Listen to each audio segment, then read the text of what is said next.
I will speak in five headings, which don't correspond quite exactly to the way Amir set the book up. But I have a number of things under the heading Scripture first, some under the heading Ethics first, some under the heading Reliability of our moral judgments. Then there is the solution for conscientious Muslims. After that, I make some concluding suggestions. Now, the new problem of evil is really a scriptural problem, I think, and I give it to you on the outline in three parts. So I'll just go on, not even mentioning the old problem, which is rather different. And then I want to go to some selective citations. So I first want to stress something from Al-Ghazali. And I, of course, don't have a mastery of the philosophers discussed in the book, but I did think that some of the things I was reading were quite foresightful and interesting. Al-Ghazali said, God does not make false claims. If we know that the literal meaning of a statement is impossible, I assume that means that taken literally, it's necessarily false. There is no possibility for God to make that statement true. Now, this is really quite significant. It seems to grant that God does not have the power to alter necessary truths. I'll return to that. I also noticed something from Abd al-Jabr, which is quite foresightful if we read it the way I think Amir does. What we call immediate knowledge is the knowledge that unjust harm is evil, and that's supposed to be a priori, but not a truism.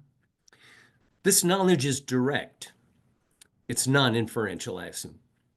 Disagreements can arise about the discursive knowledge of what constitutes unjust harm when observations through which people come to believe that what is unjust are different and require discovery, observation, and reflection. One gets the impression here, as I think Amir did, that the intuitive part of our moral knowledge is the knowledge of the wrongness of wrong-making aspects, or you could say the moral negativity of those facts. Substantial moral knowledge is either the knowledge of the wrongness of wrong-making aspects, that would be a priori, I assume, or what is inferred from them, but perhaps this passage is not altogether clear, but it looks as though Amir is reading Abd al-Jabr somewhat through W.D. Ross and later figures, for whom, although no moral generalization that links a description to an overall moral judgment is a priori, it is a priori that breaking a promise is wrong-making, that killing a person is wrong-making, strongly wrong-making. So we don't need any evidence to have a moral negative attitude here.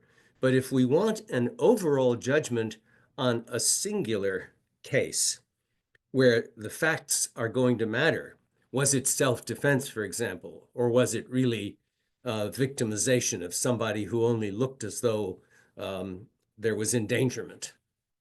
There's disagreement, and our judgments are never a priori. That's what Ross thought. And I think Ross, and for all I know, Abd al-Jabr, was adhering to Hume's law, understood as the idea that there is no non-normative description of a situation such that it's a priori that an act in that situation would be overall wrong. So if someone lies, it's a priori that there's a wrong-making element in the situation, but it doesn't follow that there's an overall wrong. Okay, now let's go to the ethics first segment. Here, we hear of the impermissibility of moral deference. And I think the idea here is that not only is moral testimony fallible, but we have on our side the Moses principle. If one receives very reliable testimony that one should A, and one knows that if testimony turns out to be wrong, one's Aing would be seriously wrong, but has no idea how wrong one's not Aing would be if the testimony turns out to be true, then one ought not to act in accord with the testimony. Well, I can see why Amir is attracted to that principle in some form. And we can think of Abraham and Isaac as a famous case. The case of Moses also, of course, comes in. Now let's go to the question of the reliability of moral judgments and see how that fits in. We get here a conscience constraint. It is necessarily the case that if one acts morally conscientiously, then one does not deliberately do something that one believes to be overall morally wrong. Plausible. This presupposes, I think, that the deliverances of conscience are relative to a person's thinking and accessible evidence or apparent evidence. So that is why we get something that involves an element of risk, and we don't get a straightforward judgment on overall wrongness. Now, the example that is easy to work with is the two-drug case, where the evidence of curative power of a medicine is overwhelming, but the facts go against that, and it's the medicine that doesn't look curative that really is. So the rational thing to do is give the medicine that, alas, kills the patient, rather than the one that you have evidence is no good, but would save the patient, in fact. All right? Am I going too fast? I assume everybody is able to follow. No, not at all, not at all, Robert. Very good, very good. So we get the conscience constraint star, which is very substantive. So let me read it slowly. The ought used in the morally conscientious person's answer to the deliberative question, what should I do? When the person deliberates about a moral matter, such as whether to use a new drug, is the moral ought. Now, this is actually quite controversial. I think that most of the major moral philosophers have held something that you could put in contemporary language rather like this, that the moral ought tracks right and wrong, Parfit's objective case, and excusability tracks adherence to all the accessible evidence. And I want to bring excusability into the picture in the remainder of what I have to say. So let's go to the solution for conscientious Muslims. These are people who are both conscientious Muslims and, I think, educated up to a point I wish more people in the world reached. But here we are. Conscientious Muslims, due to their uncertainty about the reasons behind scriptural injunctions, have a moral duty to act in accordance with their own independent moral judgments. Now, here's a rationale for the proposal. Our reliability is crucial and, quote, belongs to moral judgments obtained through careful a priori moral reflection and sufficient empirical observations independent of Scripture. Well, I think most of the great moral philosophers of the West would probably think this is very sensible, except that reliability is a tricky notion. So I want to come to that. This allows for some moral judgments to be a priori and necessary.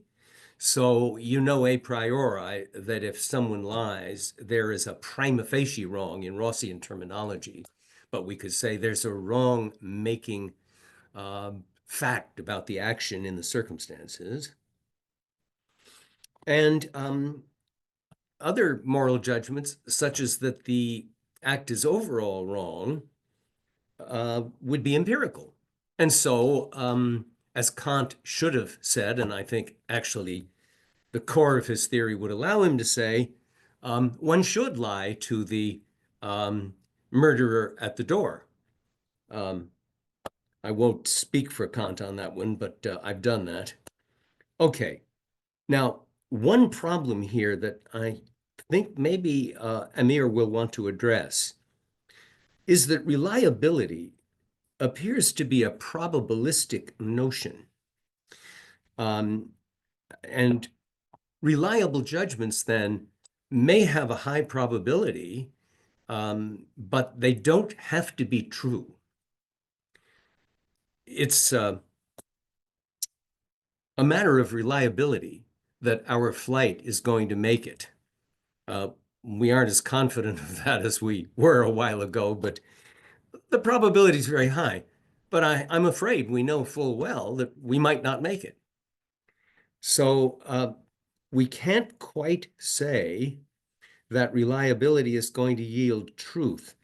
We're going to have to fall back on the conscience constraint, and then it'll be okay if reliability, anyway, is based not on objective evidences, but on the best evidences we have access to. Perhaps they are objective in the sense that their weight is objective, but it's a circumstantial matter and a matter of our own capacity, just what evidences we have access to. There may be evidences in my neighborhood that I can't understand, so I don't have access to them.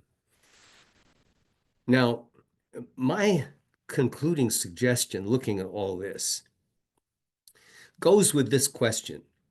Might Amir, consonantly with his overall view, hold that one, propositions including moral judgments that are a priori and necessary may be viewed as within God, not above God? And two, those judgments that are contingent and empirical, including Abraham's judgment regarding Isaac, are not a priori or necessary, but arguably are moral only if rational in an overall way possible through reflection and empirical evidence. Now, that doesn't give quite the solution Amir has offered us.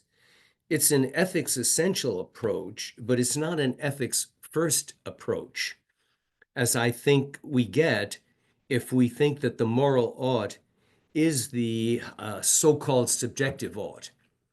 Now, it's not really subjective because I think evidence has to be understood as genuine, probabilizing considerations.